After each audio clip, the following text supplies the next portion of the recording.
There are two important aspects of caring for your dog's paws, and Etta here, even though she looks like she's kind of bored because she just yawned, believe me, she's not bored. Etta here is going to help us demonstrate the two things that I am always concerned about with the paws. Oh, look at that. Hello. Are, number one, hair in between the pads of the toes on the bottom side of the foot. And two, what we call dew claws. The dew claws are kind of the equivalent of the human thumb. I have 4 fingers that stick out here, and then my thumb is up a little higher. Same thing happens on a dog's front paw. They have 4 nails that stick out, and those are usually pretty straightforward, and people don't have too much trouble either trimming them or having a groomer or a vet trim them.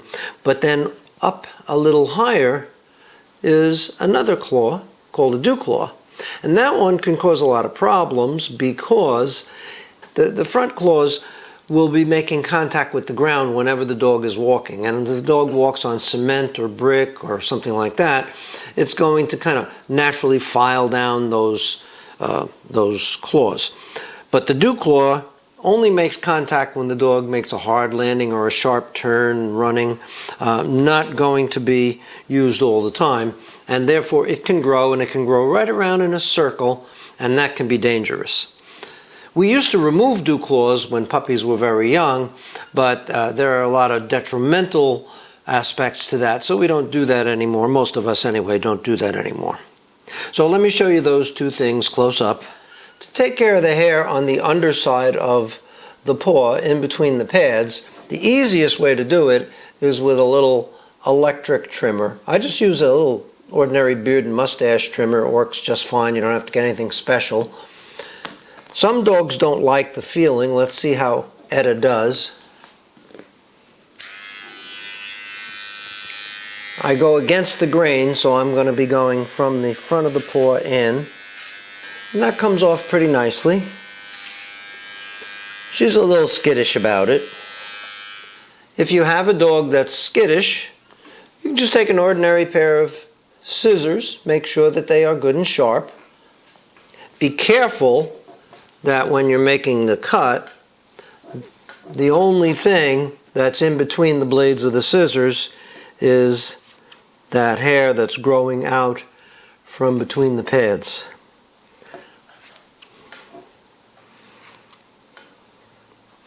This is very useful because, first of all, if they're on a slippery surface, the pads should make firm contact to give them good traction, and the hair tends to slide a lot more. And secondly, in the wintertime, you will find that snow clumps and forms little ice balls underneath their feet, which is very uncomfortable for them. For the dew claws, I use the same tool I use for the other nails, and that's a pliers type of a nail trimmer. It's going to be very hard to see because you really need to be close up, but the dew claw is right here. Hers is only in about a semicircle right now. We're fortunate that because she is a Blenheim Cavalier, she has white fur and therefore her nails are white.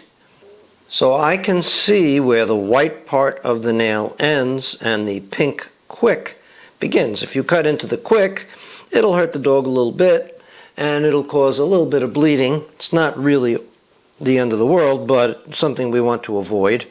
So Etta, if you move your head just a bit, thank you. So I just get that nail trimmer around, and what's sticking out there is just the white part of the dew claw. Quickly cut it, and that's that. So there you have it. A nice quick lesson on how to care for the paws, the front paws especially, by removing the hair in between the pads and clipping back those dew claws. Of course, you want to clip the other nails too, but that's another whole lesson. So, Etta, good girl. Yes, I love you too.